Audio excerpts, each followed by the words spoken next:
Nampak tak? So hari ni kita yang meletakkan, kita tak boleh suruh orang puji kita, kita tak boleh suruh orang suka kita ya Zurin, kita tak boleh suruh orang ingat birthday kita. Tapi kalau kita ada duit, anniversary boleh ingat, kan? Betul tak?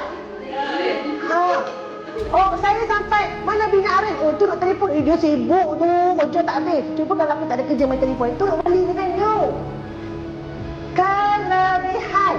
Kalau akak beli dengan saya, kepada anda yang nak tahu pasal Voyager ni, jika anda beli dengan saya, ada banyak offer untuk anda. Kenapa tak? Lepas kita educate dia semua kat sini, dekat mana kita nak letak benda ni, kita kena wujudkan TikTok, kita kena wujudkan page Facebook benda-benda ni kena ada kat Facebook sebab apa? Orang sakit masih lagi dunia ada di Facebook, kebanyakan orang yang di rumah. 72. Lebih kurang 72. Okey, inilah yang kita kena bahagi dengan berapa bulan yang kita reboh. Lela, berapa orang nak bawa? Diri kita sendiri. Pasal apa kita kena letak diri sendiri dulu pertama? Kalau kita tak ada duit, kita tak sihat, kita tak boleh nak bergerak, kita tak boleh nak hidup. Boleh tak kita settlekan 7 anak yatim tu kat Emah? Tak boleh. Boleh tak kau pergi umrah? Tak boleh. Boleh tak kau balik tengok mak kau Malaysia? Boleh tak kelematan diri awak terkeluar? Tak boleh. Anak kau boleh tak kau bagi makan?